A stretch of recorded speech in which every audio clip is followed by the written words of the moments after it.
Dažreiz dzīvē ir tādi periodi, liekas, ka viss ir kaut kur iestrēdzis, apstājies. Nekas nenotiek, nekādas pārmaiņas nenotiek. Liekas, ka nekas dzīvē nekustās, ka viss ir iestrēdzis vienā vietā. Un tu esi pilnīgi, kā vāverta, kā burtā lokā, varētu teikt, jā. Reizēm tādas situācijas gadās, un ja šitādas situācijas ir ilglaicīgas, un liekas arī, ka viņas paliek arvien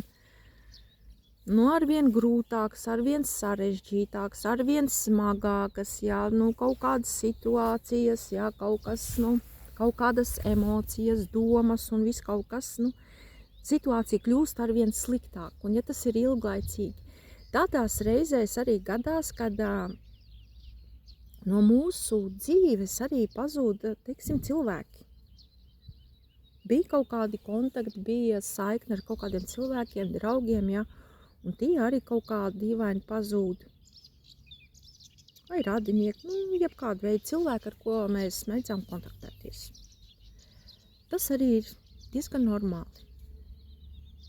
Dzīvē tā mēdz notikt, pirms kaut kādām lielākām pārmaiņām mūsu dzīvē. Pavērojiet, patiniet filmu atpakaļ pa savu dzīvi. Jums kādreiz ir bijuši tādas dzīves situācijas, kad kaut kas iet uz slikto pusi, ja kaut kāds periods, ka liekas, tikai uz slikto, nekas nenotiek, nekas nemainās, un tad ir kaut kāds tāds, vien brīdi notiek izrāviens, un notiek kaut kāds tāds būtiskāks pārmaiņas dzīvē. Tā man ir bijis, 2 reizes dzīvē, vai pat 3.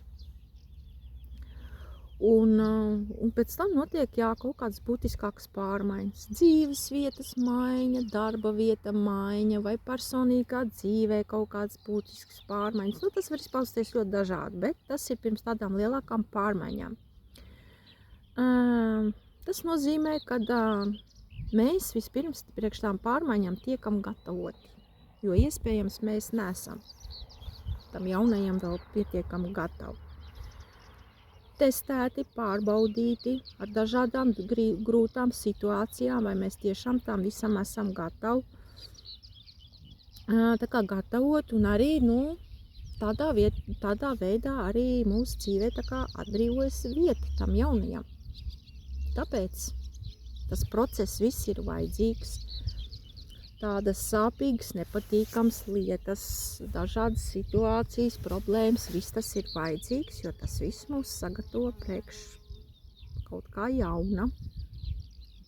Lai mēs spētu to visu uzņemt, apieties ar to, pirms Dieviņš kaut ko mums dod, viņš pārbauda, mēs tam esam gatavi vai nē.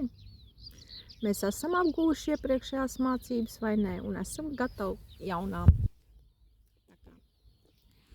Un tādās situācijās vienkārši paļauties procesam. Nestresot, nepanikot, nebaidīties. Jā. Vienkārši tam ļauties, jo nekas neilgst mūžīgi. Jā, melnie periodi vienmēr beidzas agrāk vai vēlāk, bet viņi kaut kad beidzas.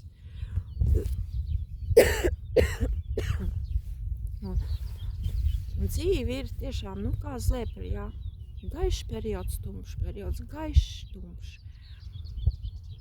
Tas ir dzīves balans, visam ir jābūt balansā, gan labajam, gan arī netik labajam, jā, ja būs tikai labais. Kā tad mēs apgūsim kaut ko no labā, mēs nemācamies, mēs mācamies tikai no grūtībām, no sāpēm, no pārdzīvojumiem, no problēmām. Tādi mēs esam. Tā kā viss ir kārtībā, ja tu esi tādā periodā.